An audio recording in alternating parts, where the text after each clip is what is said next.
Le Salon de Mio, édition du 5 février 2026. Bienvenue tout le monde à cette revue de presse hebdomadaire de la triple menace du Salon de Mio. Écoutez, avant qu'on rentre dans les détails, et Dieu sait qu'il y en a beaucoup quand même là, de nouvelles, ben écoutez, je vous invite à nous rejoindre sur nos réseaux sociaux, notamment via le groupe Facebook des super fans des Tigers de Guangdong, où vous pourrez interagir avec nous et qui sait peut-être participer un petit peu à l'émission. On vous invite d'ailleurs là avec n'importe quelle nouvelle que vous voyez au sein de cette revue de presse, où vous entendez, de venir discuter un petit peu avec nous de ce que vous en pensez. Commençons tout de suite avec le hockey, alors qu'une grosse nouvelle nous sort des circuits universitaires et il s'agit bien sûr de Gavin McKenna. Cette nouvelle qui est sortie de nulle part vraiment mercredi en début de soirée où on apprenait qu'il faisait face à 4 chefs d'accusation. On parle notamment d'avoir tenté de causer des lésions corporelles, on parle d'harcèlement, trouble à l'ordre public. En plus qu'il aurait fracasser la mâchoire d'une personne non identifiée. Le site onwardstate.com, le blog universitaire de l'université Penn State, a d'ailleurs fourni une mise à jour à 10h15 du soir mercredi, afin de dire que McKenna avait un bail de 20 000 $ et que là, la personne qui a été frappée au visage a eu besoin de chirurgie.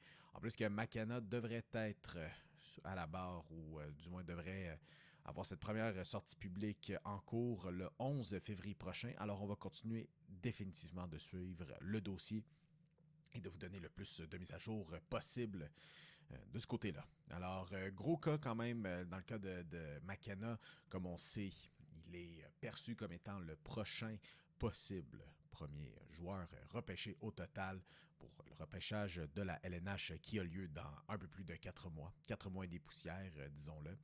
Alors, ce sont des événements qui datent du 31 janvier dernier. Et par-dessus tout, le plus gros truc dans ce dossier-là, c'est que s'il devait être reconnu comme étant coupable de tous ces chefs d'accusation, il pourrait faire face à jusqu'à 20 ans de prison. J'ai pas besoin d'en donner plus à quel point ce serait un mauvais regard sur le programme et à savoir ce qu'il arrivera avec la LNH. Honnêtement, a-t-on déjà vu un cas de la sorte? Attendons de voir ce qui va se dérouler avec ça. OK, pour aller maintenant dans les choses qu'on veut voir, là, c'est la date limite des transactions qui approche, mais on tombe aussi en période de pause olympique. Alors, on sait que certaines équipes voulaient commencer à bouger. C'était également le cas des Rangers de New York avec le cas d'Artemi Panarin. Et finalement, on a trouvé preneur. Ce sont donc les Kings de Los Angeles qui ont décidé de prendre une chance, dis-je bien, avec Artemi Panarin en échange de Liam Greentree, un choix conditionnel de 3e tour, ainsi qu'une rétention de 50% du salaire de Panarin là, qui reste chez les Rangers. Alors on sait à quel point, Artemi Panarin et son équipe voulaient quitter New York et les Rangers ont exaucé son souhait. À noter quand même que peu de temps après avoir été transigé à Los Angeles, Panarin s'est entendu sur les modalités d'un contrat de 2 ans d'une valeur totale de 22 millions de dollars. Donc pour les fins mathématiciens, c'est une moyenne de 11 millions de dollars par saison. D'ailleurs, pour rester un petit peu avec les Canadiens, Samuel Blais, qui avait été soumis au ballottage par le grand club mardi, n'a pas été réclamé. Alors, il est de retour avec le Rocket de Laval. Pour les fans des Canadiens, j'imagine que c'est une bonne nouvelle, mais ça augure pour la suite des choses. Est-ce qu'on prépare un retour de Patrick Laine?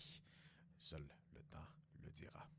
Et bien sûr, comme j'ai mentionné, nous tombons en pause olympique. Alors, avez-vous hâte à ce tournoi olympique? Personnellement, quand même. Surtout de pouvoir se lever le matin, de pouvoir regarder une game de hockey avec du café ou quel que soit votre breuvage de choix.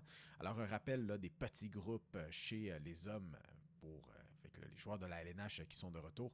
Le Canada sera dans un groupe avec la Suisse, la Tchéquie et la France. Le groupe B est composé de la Finlande, de la Suède, de la Slovaquie et de l'Italie. Et le groupe C est composé des États-Unis, de l'Allemagne, de la Lettonie et du Danemark.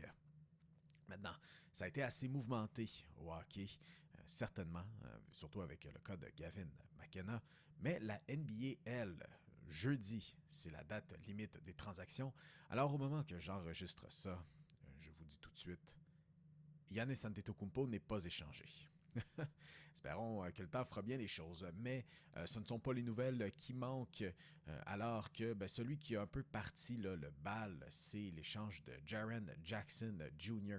Jaren Jackson Jr. qui est envoyé au Jazz de l'Utah en compagnie de John Conchar, Jock Landale, Vince Williams Jr. Jaren Jackson est la pièce centrale de cet échange. Et en retour, on parle de Walter Clayton Jr., Kyle Anderson, Slow-Mo de son surnom, Taylor Hendricks et George Niang, ainsi que 3 choix de premier tour. Mesdames et messieurs, c'est plus de choix de premier tour que Luka Doncic a ramené aux Mavericks de Dallas. Oh, on va revenir sur les Mavericks dans pas long parce que certainement que ça fera jaser. James Harden, j'ai parlé un petit peu là, de l'échange de Giannis Antetokounmpo, à quel point on tournait un petit peu autour du pot. Appeler un chat, il veut être échangé. James Harden, peu importe où il est passé, il niaisait pas avec la rondelle et il demandait à être échangé carrément. C'est ce qu'il a fait avec les Clippers de Los Angeles qui ont exaucé son souhait, lui aussi.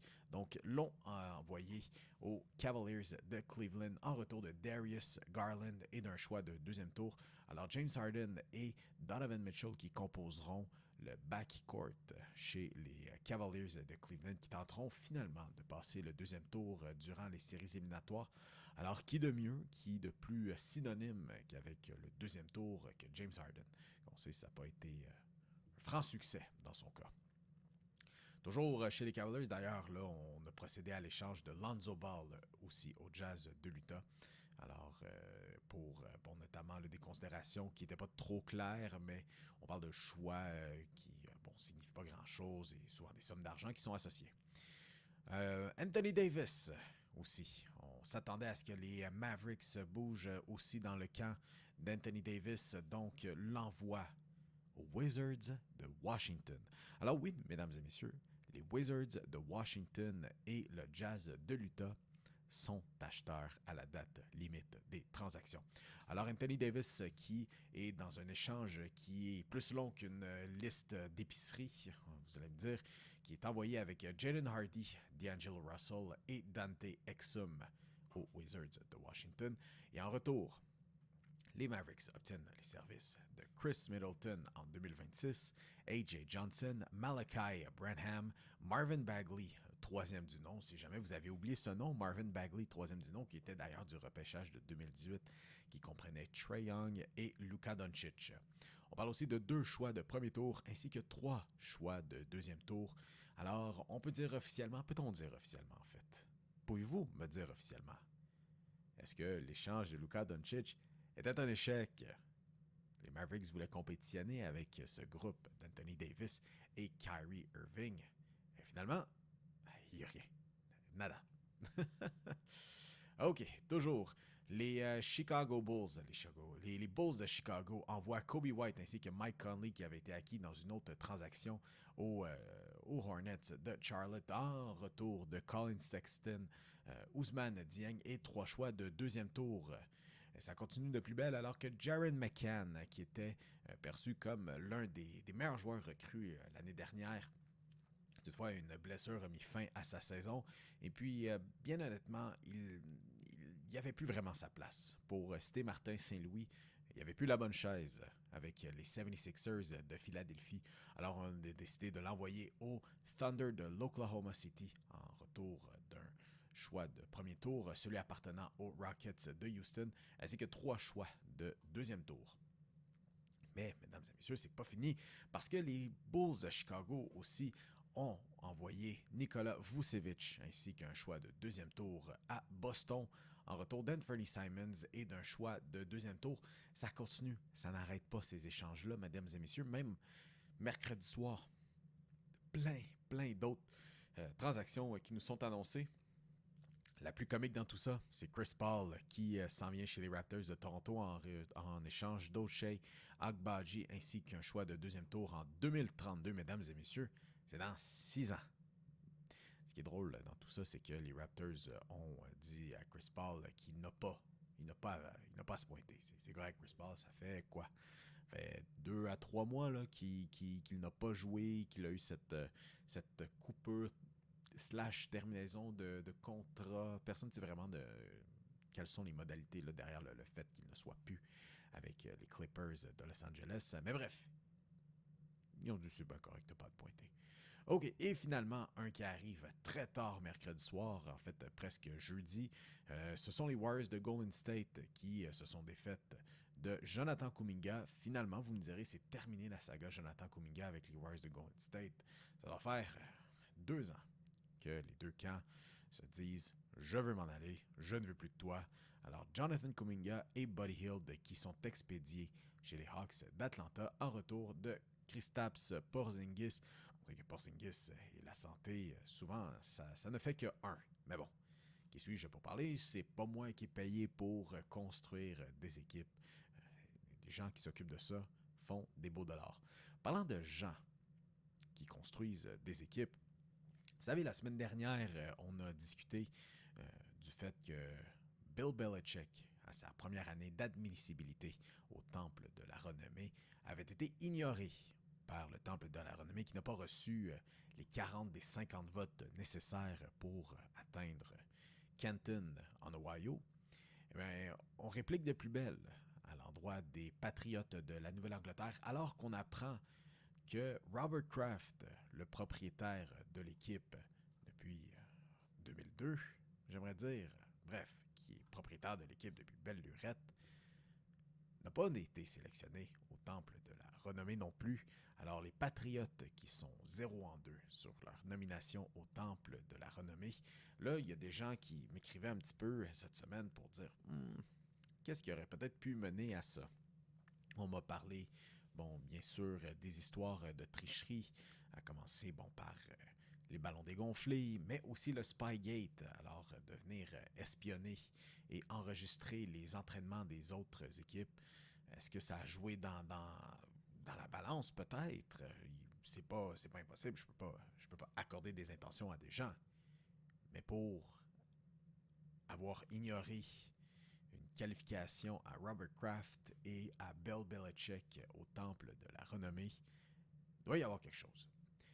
Comme j'ai mentionné sur le balado régulier il y a quelques mois de ça, y a-t-il une entente secrète à l'amiable entre les voteurs du Pro Bowl, pas du Pro Bowl, mais du Temple de la Renommée, à savoir, est-ce qu'on attendait ce moment-là pour dire, vous savez quoi, vous attendre une année. Je pense pas qu'il s'inquiète trop Robert Kraft, qui, avec les Patriots, seront de retour au Super Bowl cette année pour la première fois depuis 2018.